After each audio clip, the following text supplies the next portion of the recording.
A medieval nun caught writing a love letter could face being locked in a dark room with only bread and water for sustenance, sometimes for months. Some nuns were whipped on their bare backs by the prioress or designated sisters for offenses as minor as whispering in the chapel. If a nun dared to run away, she might be brought back and confined to a penitential cell, perhaps even for the rest of her life, a punishment known grimly as in pace or in peace. Sisters who repeatedly broke rules of silence or fasting could be forced to eat their meals, sitting on the floor, separate from everyone else, or made to publicly confess their faults, sometimes even kissing the feet of other nuns in a basement. For the gravest offenses, like persistent rebellion or heresy, a nun could be formally cut off from the church and expelled from her community, left with no home and no spiritual support. Number 5. Banished from the sisterhood and the church itself. For a medieval nun, the convent was her entire world. It was her family, her home, her career, and her path to salvation. To be expelled from this sacred space, or to be excommunicated, formally cut off from the church and its sacraments, was a punishment of terrifying magnitude. It meant not only social ruin, but also, in the belief system of the time, spiritual damnation. The grounds for such severe measures were typically reserved for the most serious breaches of monastic vows and discipline. Persistent and unrepentant disobedience to the abbess or prioress, especially if it threatened the good order of the community, was a primary cause. If a nun repeatedly refused to follow the established rules, ignored warnings, and showed no sign of contrition after lesser punishments were applied, the authorities might eventually resort to expulsion. Another grave offense was heresy. If a nun expressed or promoted beliefs contrary to the official doctrines of the church and refused to recant, she faced being cast out. Apostasy, which meant renouncing one's monastic vows and attempting to leave the religious life altogether, was also met with extreme severity. If a nun fled the convent and was caught, she could face expulsion, though often the aim was to bring her back to a life of penance within the walls. The process of excommunication and expulsion was usually a formal one, outlined in monastic rules like the Rule of Saint Benedict. Typically, it was a last resort. The Rule of Saint Benedict, for instance, details a graduated series of warnings and lesser punishments before such a drastic step was taken. A nun deemed incorrigible would first receive private admonitions from senior sisters or the abbess. If she failed to amend her ways, she would be publicly rebuked before the community. Further recalcitrance could lead to separation from common activities, such as meals or prayer services. Only if all these measures failed, and the nun showed herself to be stubbornly resistant to correction, would the community consider the grave step of excommunication. Excommunication itself had different degrees. Lesser excommunication might mean being barred from receiving communion and from participating in certain parts of the divine office. The nun might be isolated, forced to eat alone, and forbidden to speak to other sisters without permission. The aim was still corrective, to bring her to repentance. Greater excommunication, however, was a complete severance. The nun was declared anathema, cut off from the body of the church. She could not receive any sacraments, could not be buried in consecrated ground if she died unrepentant and was in essence spiritually dead to the community. Expulsion often followed formal excommunication for the most intractable cases. The abbess, usually with the consent of the chapter, the assembly of professed nuns, and sometimes with the approval of the bishop or other external ecclesiastical authority, would formally cast the nun out. This was a public and often shaming ritual. The expelled nun would be stripped of her religious habit, the symbol of her consecration, and sometimes dressed in secular clothes before being led to the convent gates and turned out into the world. The consequences for an expelled nun were dire. Medieval society offered few respectable roles for women outside of marriage or the cloister. An ex-nun carried a heavy stigma. She would find it difficult to find shelter or support. Her own family might reject her, ashamed of her disgrace. Without the structure and protection of the convent, she was vulnerable to poverty, exploitation, and further social ostracism.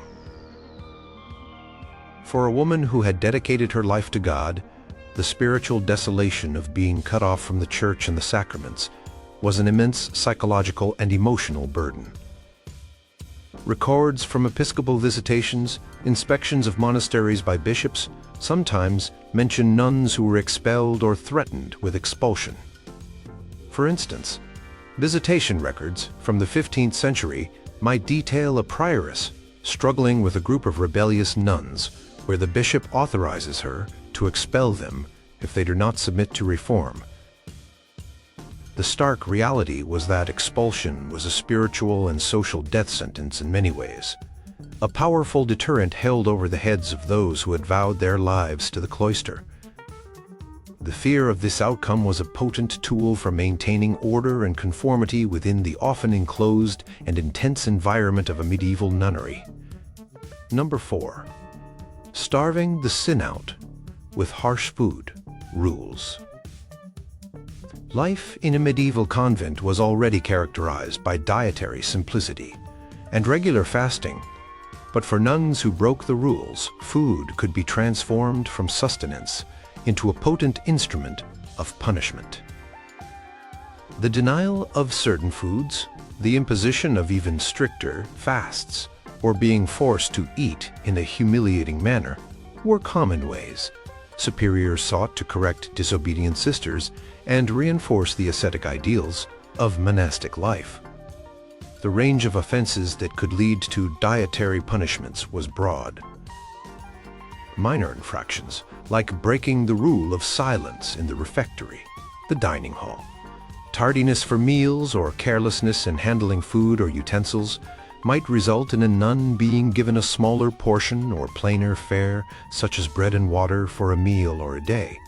Repeated minor offenses, or more serious ones, like hoarding food, eating outside of prescribed times or places without permission, a practice known as eating in private, or complaining about the quality or quantity of the convent's provisions, could lead to longer periods of dietary penance.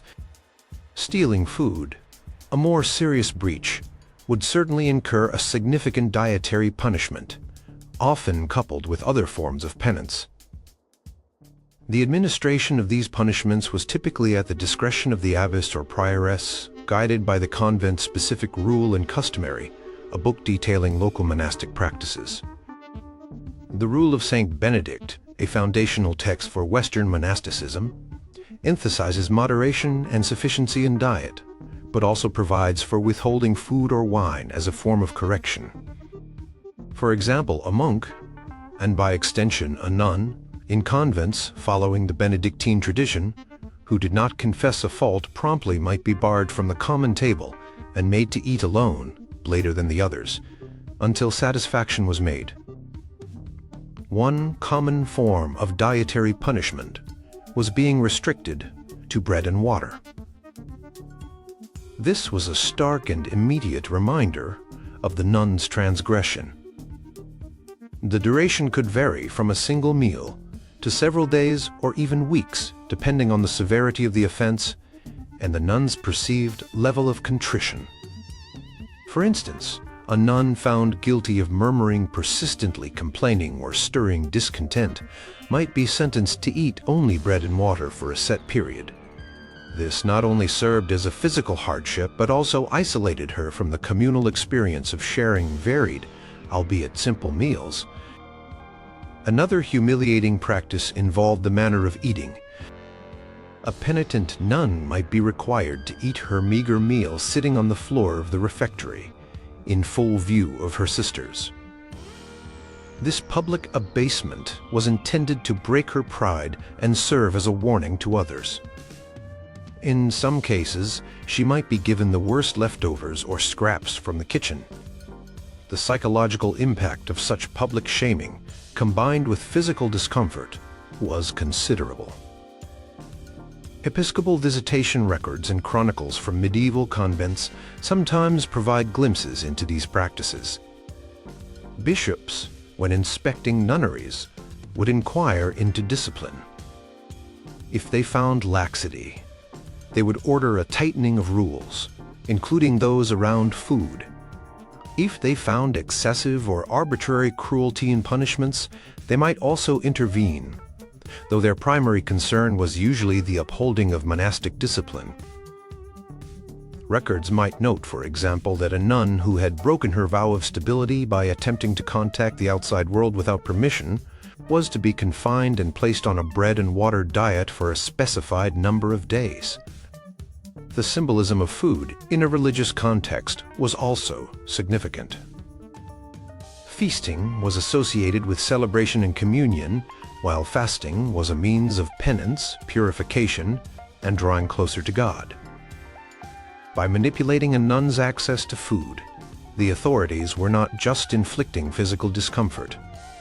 They were using a powerful symbolic language to communicate disapproval and enforce conformity. The denial of wine or ale, common beverages in medieval times, often safer than water, was another frequent punishment. Being limited to water when others had a small ration of watered wine or weak ale was a noticeable deprivation. These dietary punishments were integrated into a broader system of monastic discipline that aimed at correcting the errant nun and restoring her to full participation in the community's life. While harsh by modern standards, they were understood within the medieval mindset as necessary tools for spiritual correction, intended to mortify the flesh and humble the spirit, thereby helping the nun to overcome her faults and progress on the path to holiness. The absence of palatable food was a constant gnawing reminder of her separation from the community's grace and the need for repentance. Number 3. Made to feel tiny through public shame. In the close-knit and hierarchical world of a medieval nunnery, a nun's reputation and standing within the community were immensely important. Public humiliation was therefore a deeply effective and frequently employed form of punishment, designed to crush pride, enforce obedience, and serve as a visible deterrent to other sisters. These shaming rituals could range from subtle acts of abasement to elaborate public spectacles of contrition. A wide array of offenses could trigger such punishments. Speaking without permission, especially during periods of prescribed silence, like in the cloister, dormitory, refectory, or church, was a common fault. Showing disrespect to a superior, arriving late for choir or other communal duties, making mistakes during the recitation of prayers or liturgical singing, displaying vanity, or engaging in idle chatter or gossip were all grounds for public penance. More serious offenses, such as quarreling with another sister, disobedience to a direct order, or minor acts of theft, like taking extra food or small items without permission, would naturally result in more severe and prolonged forms of humiliation. The chapter house was often the stage for these disciplinary dramas. The daily or weekly chapter meeting was a formal assembly where community business was discussed, spiritual readings were given, and faults were confessed or exposed. A nun accused of a transgression might be called forth by the abbess or prioress. She would then be expected to perform a proclamation of faults, publicly admitting her wrongdoing. If she did not confess voluntarily, she might be accused by the abbess or by other nuns who had been instructed to report infractions, a practice known as chapter of faults. One of the most common forms of public humiliation was prostration. The penitent nun would have to lie flat on the floor, often in the shape of a cross, in a prominent place, like the entrance to the choir or the refectory. She might have to remain there for the duration of a service or a meal, with her sisters stepping over or around her. This act symbolized her complete submission and unworthiness. Sometimes, she would be required to kiss the feet of all the other nuns as a sign of her humility and her desire for their forgiveness. This was a particularly potent gesture of abasement. Wearing signs of shame was another method. A nun might be forced to wear an old or torn habit or a specific symbol indicating her fault. For example, a nun guilty of breaking silence might have to wear a wooden bridle or a symbolic representation of a tongue. If she had been proud or vain, she might be made to sit in the lowest place in the choir or refectory or even on the floor. She could be excluded from certain community activities, such as processions or special feasts, making her isolation and disgrace palpable. Public rebukes were also common.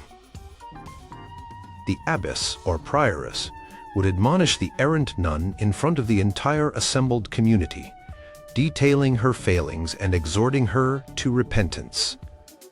The language used could be stern and direct, intended to make the nun feel the weight of her community's disapproval. The rule of Saint Benedict specifies that those who are contumacious or disobedient or proud or a murmurer should be sharply and publicly rebuked after private warnings fail. The psychological impact of these practices was profound.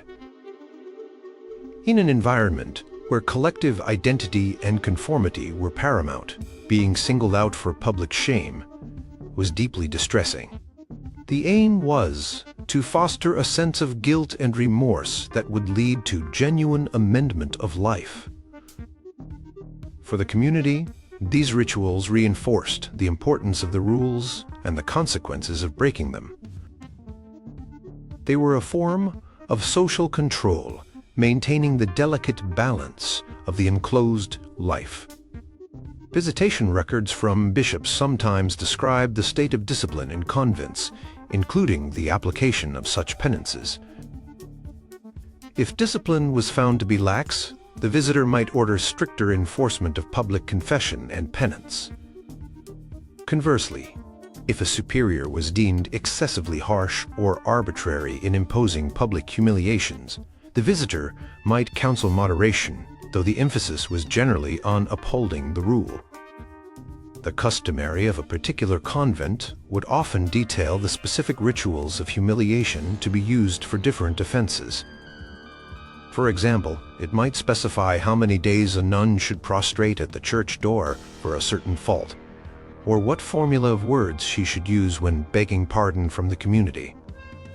These weren't arbitrary acts of cruelty in theory, but carefully prescribed elements of a disciplinary system aimed at spiritual correction and the maintenance of communal harmony, however harsh they may appear. Number 2. The sting of the scourge on bearskin. Corporal punishment, most notably whipping or flagellation, was an accepted and often prescribed part of monastic discipline in the medieval period for both monks and nuns. Known as the discipline, it was viewed not merely as a punitive measure, but also as a form of penitential asceticism, a way to mortify the flesh and share symbolically in the sufferings of Christ. For disobedient nuns, the sting of the scourge was a harsh reality of cloistered life. The offenses that could lead to a nun being subjected to corporal punishment varied in severity, but the rule of Saint Benedict, which heavily influenced female monasticism, allowed for it in cases of serious faults, or for those who did not amend after verbal rebukes and other lesser penances. Grave faults could include persistent disobedience, open rebellion against the abbess, or the rules spreading dissent among sisters, theft, or actions that brought scandal upon the convent. Even for what might seem like lesser issues today, if a nun was deemed obstinate or repeatedly failed to correct her behavior after warnings and other forms of penance, like dietary restrictions or public humiliation, corporal punishment could be the next step. For younger nuns or novices, it might be applied for a wider range of faults as a more direct method of instilling discipline. The administration of the discipline was a formalized process, not usually an act of spontaneous anger, though abuses could occur. The abbess or prioress typically held the authority to order such punishment. She might carry it out herself or delegate the task to a senior nun, often the novice mistress in the case of younger sisters. The location for the punishment was usually private, such as the chapter house with only key superiors present, or a nun's own cell, to avoid undue public spectacle beyond what was deemed necessary for the community's knowledge or the individual's humiliation. The instrument used was typically a scourge, in Latin flagellum or disciplina, which could be a whip made of several knotted cords or leather thongs, or sometimes a bundle of rods, often birch. The nun being punished would usually be required to bare her shoulders or back. The number of strokes was often specified either by the monastic rule, the customary of the convent, or the decision of the abbess.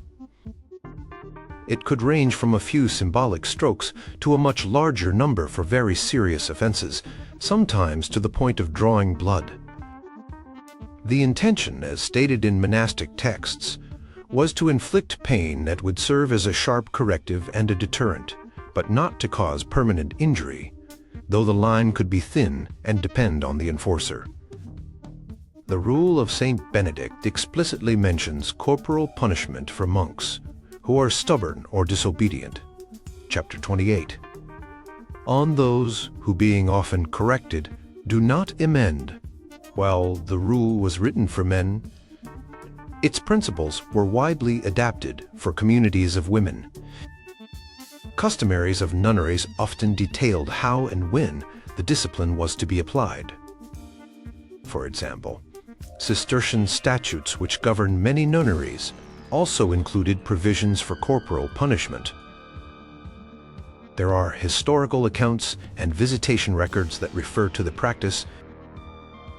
Sometimes, bishops investigating convents would find the discipline was too lax and order its reinstatement. Or conversely, they might find an abbess was excessively cruel in its application and admonish her. Beyond punishment for specific faults, voluntary self-flagellation was also practiced by some devout nuns as a form of personal penance and spiritual discipline, imitating the saints and seeking to subdue worldly desires. However, when imposed by authority, it was unequivocally a punishment. The experience would have been physically painful and deeply humiliating, especially given the emphasis on modesty and bodily integrity within the religious life. The sound of the scourge, the anticipation of the blows, and the subsequent soreness would have been powerful reminders of the transgression. While monastic rules often presented corporal punishment as a carefully controlled and spiritually motivated corrective, the reality could vary. The power vested in the abbess was considerable, and in poorly managed or isolated convents, there was potential for abuse, with punishments becoming excessively harsh or applied arbitrarily. However, the ideal presented was that of a healing pain, meant to bring the errant sister back to the path of righteousness and restore order within the community. It was a stark feature of a system that believed strongly in the need to discipline the body to save the soul. The memory of such an experience would likely ensure a nun thought twice before repeating an offense. Number 1. Walled in and forgotten by the world. The most dreaded punishment a medieval nun could face, short of execution for a capital crime like proven heresy leading to secular intervention, was imprisonment within the convent walls, sometimes in conditions of extreme isolation and deprivation. This severe form of confinement was often referred to by the chilling phrase "in pace," meaning in peace, a euphemism for a sentence that could effectively mean being buried alive, or at least enduring a living death. This extreme penalty was reserved for the gravest offenses, particularly those that threatened the fundamental stability and sanctity of the monastic community, or represented a profound betrayal of vows. Such transgressions included apostasy, attempting to lead the monastic life permanently, especially if it involved scandal, serious heresy that the nun refused to recant, incorrigible rebellion against the abbess and the rule, or grave moral failings that brought significant disrepute upon the convent, such as repeated or scandalous sexual misconduct. If a nun fled the cloister and was forcibly returned, she might face indefinite confinement as a penance and a security measure. The nature of this imprisonment varied. In its most severe, legendary, and likely rarer form, in pace, could mean being immured, literally walled into a small cell with only a tiny opening for food and air, left there until death, while documented instances of actual walling up are scarce, and sometimes debated by historians. The existence of penitential cells and strict, long-term solitary confinement is well attested in monastic records and rules. These cells were often small, dark, and located in remote parts of the monastery. They might be underground or within thick walls designed to be as isolating as possible. The decision for such a drastic punishment would typically be made by the abbess in consultation with the senior nuns of the chapter, and often required the sanction of the bishop or higher ecclesiastical authority, especially if the sentence was to be perpetual. The process would involve a formal judgment of the nun's guilt. Once sentenced, the nun would be escorted to the penitential cell.